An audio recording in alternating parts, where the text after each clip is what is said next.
ఒకప్పుడు రిలేషన్షిప్స్లో ఒక క్వశ్చన్ ఉండేది, డూ యూ లవ్ మీ అని. కానీ ఇప్పుడు ఆ క్వశ్చన్ చాలా సటిల్గా మారింది, what do you bring to the table అని.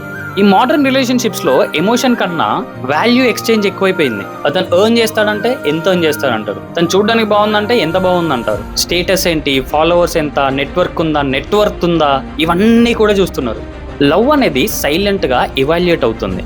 కానీ ఇప్పుడు బిఫోర్ కమిట్మెంట్ క్యాలిక్యులేషన్స్ స్టార్ట్ చేశారు. నేను ఇప్పుడు ఈ పర్సన్ కి టైం ఇస్తే నాకేం వస్తుంది, నేను ఇప్పుడు ఈ పర్సన్ ని సపోర్ట్ చేస్తే వీడి నా లైఫ్ ని ఏమైనా అప్గ్రేడ్ చేస్తాడా, నేను అసలు వీడితో ఉంటే నాకేంటి బెనిఫిషియల్, ఇలాంటి క్యాలిక్యులేషన్స్ గా మారిపోయినాయి. స్లోగా రిలేషన్షిప్స్ అనేవి పార్ట్నర్షిప్ నుండి ట్రాన్సాక్షన్ గా మారుతున్నాయి. టెక్స్ట్ చేసావా, రిప్లై ఎంత ఫాస్ట్ గా వస్తుంది, గిఫ్ట్ ఇచ్చావా, రిటర్న్ గిఫ్ట్ ఏంటి, వీటితో మన ఎఫర్ట్ కూడా ఒక ఇన్విజిబుల్ బిల్లింగ్ లాగా మారిపోయింది. ఒక్కటి మాత్రం గుర్తుపెట్టుకోండి, హెల్తీ రిలేషన్షిప్స్ అంటే అకౌంటింగ్ కాదు, ఇట్స్ అలైన్మెంట్. టూ పీపుల్ అంటే growing together, not scoring points against each other. ఇప్పుడున్న మోడర్న్ వరల్డ్లో ఇండిపెండెన్స్ పెరిగింది, కంపారిజన్ కూడా పెరిగింది.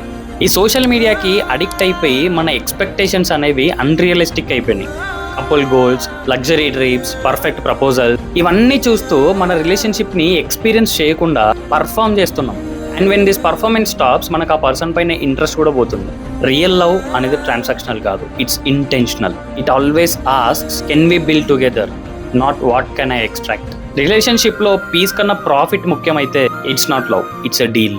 So before entering into any relationship, ask this, మనం వాల్యూ యాడ్ చేస్తున్నామా లేదా వాల్యూని క్యాలిక్యులేట్ చేస్తున్నామా అని.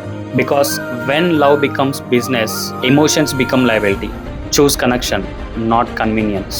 సో మీ లైఫ్లో ఈ రిలేషన్షిప్ని పార్ట్నర్షిప్లా కాకుండా ట్రాన్సాక్షన్లో చూస్తున్న పర్సన్ ఎవరో ఒకరు ఉండే ఉంటారు కదా, వాళ్ళని కమెంట్లో ట్యాగ్ చేసి ఈ రీల్ వాళ్ళకి షేర్ చేయండి.